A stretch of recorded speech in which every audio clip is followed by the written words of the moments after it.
friends, and welcome to Friday's episode of The Morning Tea.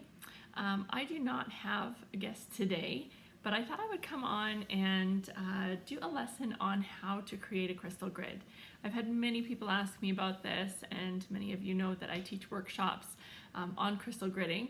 Of course, with the coronavirus outbreak, that has sort of been ground to a halt, but I do have some other options for you. Anyway, we're going to start with a little bit of a lesson on how to make your own crystal grid. But before I get there, I do want to tell you what's in my cup today. Asa and I earlier went down to the local coffee shop here in Canmore called Beamer's and got myself a latte, and Asa got a cookie the size of his head, both of which are delicious. So thank you, Beamer's, for being open and providing us with these tasty treats. Also, I want to tell you what I'm grateful for today. So just this past week, we actually moved our lives into a condo in Canmore. We're going to be here for the next couple months. Very grateful to spend this time in the mountains, feeling very grounded and centered, and looking forward to having this time with my family. So, all right, so let's get to it. The first thing I want to talk about is crystal energy. So for centuries, I mean since the beginning of time, crystals have been used in ceremony, in ritual, in creating medicines, and in the healing arts, and used as beautiful adornment.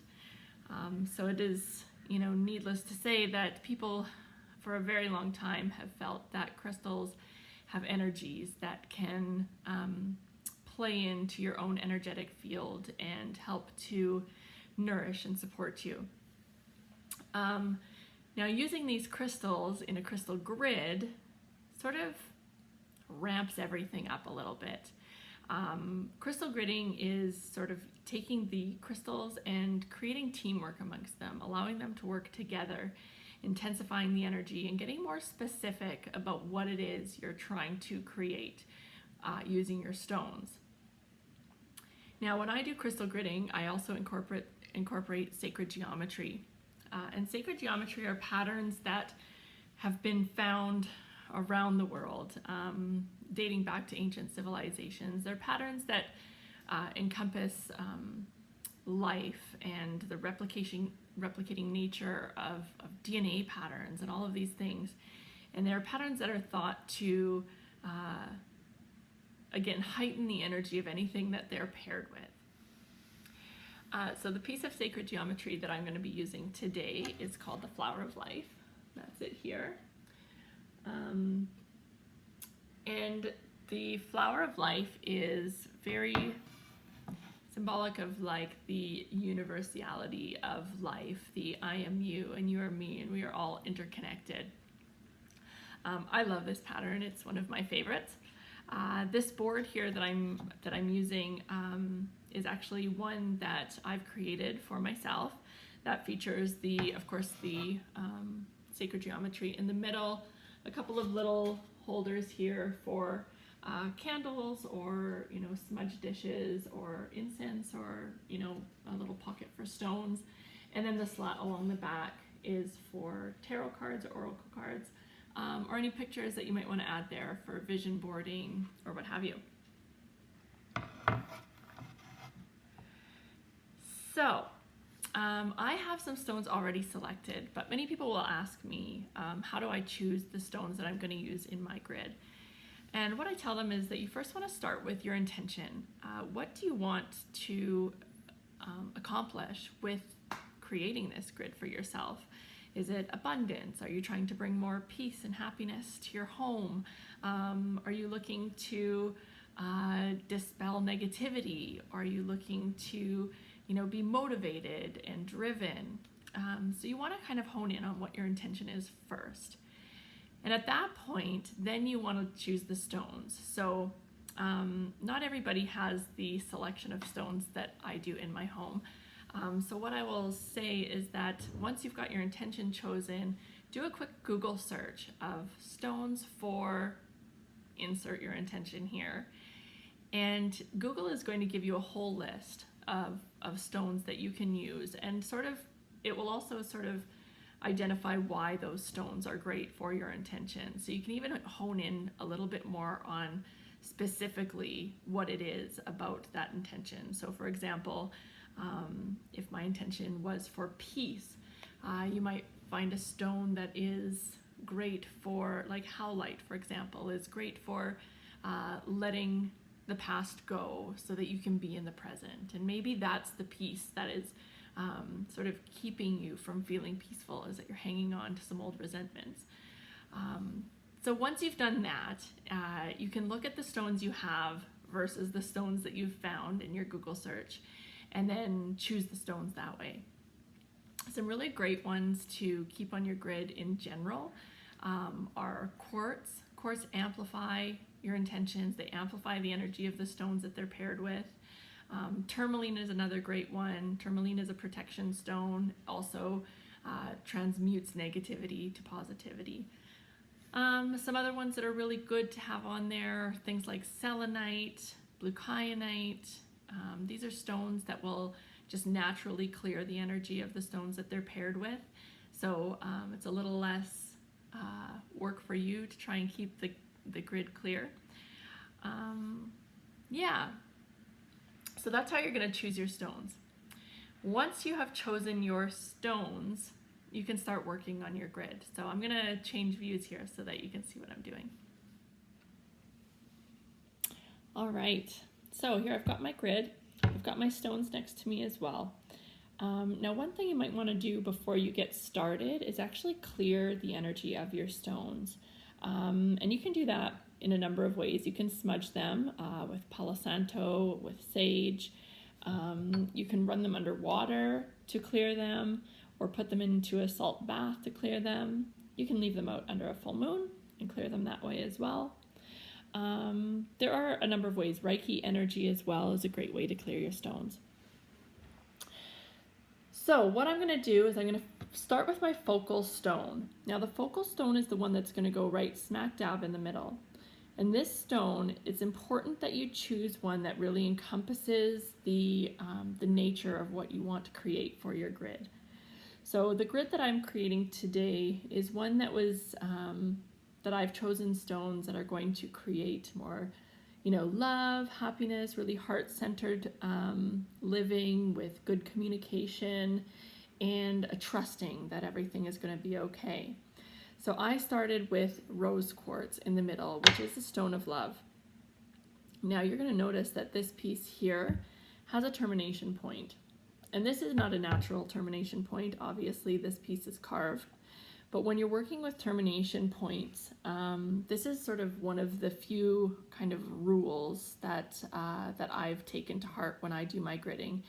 And that is, when I work with a termination point, if it's in the middle, I'll always point it up. If it's on the outside of my piece, for example, here's a crystal point. Right there. If I was working with this piece, you can see this is the end that sort of was broken off the mother stone, and this is the termination point over here. If I was working with this termination point, I would be pointing it in toward the focal stone, or I would be creating direction around the grid. So that might look like this, and then I'd have all of the points going clockwise or counterclockwise, depending on what you're trying to do with your grid. I've been taught that when you're going clockwise, this is sending energy out. If you're going counterclockwise, this is bringing the energy in. So you'd want to think about the intention of your grid in choosing the direction you're going to go. Of course, if you're pointing them in towards the focal stone, this also would be sort of, generating energy in toward the middle. All right, now, so I've got my rose quartz as my focal stone. What I did after that was I chose quartz to go around my focal stone. And as I mentioned before, quartz is a stone that amplifies energy, amplifies your intentions that you've set into it, amplifies the energy of the stones around it. And I chose quartz because what I wanted was that all of the stones that I'm using to surround this rose quartz, I wanted it amplified as it goes into that rose quartz and that energy of love. From there, I used blue kyanite. Now, I did mention earlier how blue kyanite is a stone that will assist in clearing the energy of the stones around it and keeping that juju good. So, but actually I chose the blue kyanite because it's also a stone that's really great for positive communication and harmony in relationships. So I placed this all the way around into each corner. Now, where is my last piece here? Ha, found it. All right, so those went into each corner. Now, typically I will work from the inside moving outwards. You're going to start with your focal stone and then slowly go around, and I tend to work in a clockwise motion. The next stone that I chose was green calcite. Green calcite is a stone that is associated with the heart chakra. It's one that, you know, brings smiles and happiness. Also known for its properties of bringing abundance, which is, you know, sort of a great little bonus. So that was my green calcite. From there, I went with lepidolite. Now, lepidolite, I think I've mentioned recently, is one of the stones that have been really a go-to for me during this time. Lepidolite is a stone that sort of helps you have confidence in knowing that everything's going to be okay. It's a very calming, soothing sort of energy. Again, just sort of allowing you to settle in and find that peace in your heart and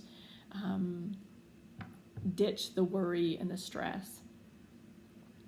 So I added these at the very far corners, and then I filled in my borders with quartz.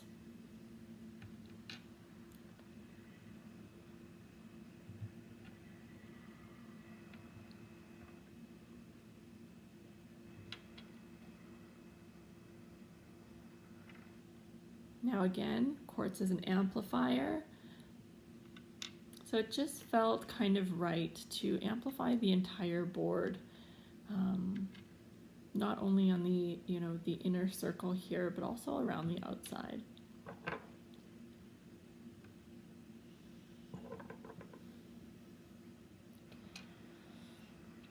Now, at this point, if I were in my own home, I would do another smudge of this grid. Unfortunately, I can't use the smudge in the condo here, but yeah, at this time I would take my Palo Santo or my sage. I would probably light it in my candle that would be in this dish over here, and I would fan the smoke over the entire grid. Now, the next step is going to be to activate the grid, and that's actually what I use this little crystal wand for. You can use a selenite wand, any kind of crystal wand, or if you don't have one of these, just use another stone that you have with you. Ideally quartz, but if not, that's okay. And what I do is I start from the middle. You can tap it or you hover it. I usually will tap it.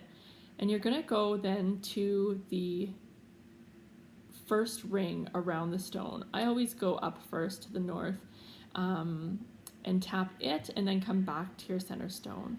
And then again out, and then back in, and out, and in. You're going to start with the inner ring, and then you're going to take it to the next furthest ring of stones. And you're going to complete the entire grid this way.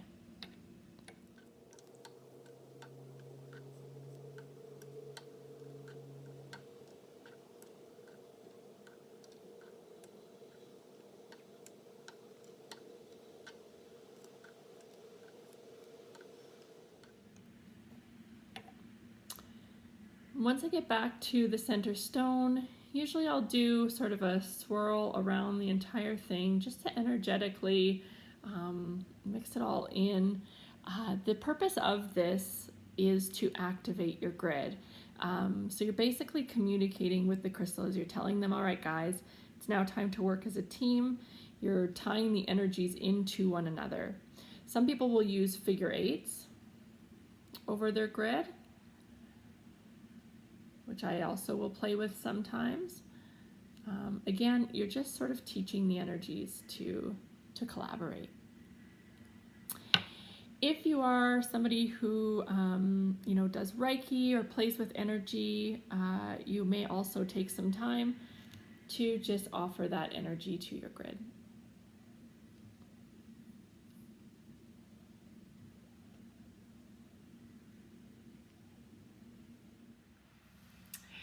Now, often in my workshops, people ask me about rules to crystal gridding, and I am of a frame of mind that rules kind of get in the way. I really feel that crystal gridding is an intuitive, creative process, and that you should follow your intuition and really let the energies guide you. It's going to feel right when it's right. As you're crystal gridding, you're going to be moving your pieces around, you're going to be trying this, trying that, and if you're still feeling like not quite right with it, keep playing, because when it's done, it's going to click and you're going to have this aha moment and you're going to know that it's done. With that said, there's a couple of guidelines that I do like to share with people. If it resonates with you, take it. If it doesn't, leave it. I always, when I'm gridding, try to create balance amongst my grids. So, for example, if I were putting, if I had a quartz here and I put green calcite here, here, here, and here, and then randomly went with a carnelian and a moonstone, this would not feel balanced. However, if I were to have a quartz here and then have 6 different stones in each corner, there would be balance there, because each of these cornerstones are completely different. So I try to do that. The piece that we also talked about already regarding the termination points, where if it's in the middle, it goes toward the sky. If it's going around, it's either all pointed inward or creating direction. I generally follow that as well. There are some people who are into crystal gridding who have rules in place. Some people, really resonate with having sort of the ritual and the guidelines around that. So by all means, if you want to dig deeper into that, please do. The last piece that I want to offer is I just want to let you know that if this speaks to you, if you want to explore crystal gridding more, please get in touch. I do have crystal gridding materials available for sale, not just the altars, but also 8-inch and 6-inch grid plates. I can also create packages of stones for you that you can then play with at home. I'm also offering some DIY packages to create crystal grids in shadow boxes, which are absolutely beautiful. I do offer workshops to do the crystal grid shadow boxes in normal times. So if that interests you as well, get in touch with me. We'll try to schedule something maybe for the fall when we have more leniency with gatherings. So anyway, I hope that you enjoyed that. Thank you so much. Please subscribe, follow, and I hope to be doing more videos on crystals and how to work with them in the future. So thank you so much. Have a wonderful Friday. Mwah. Peace.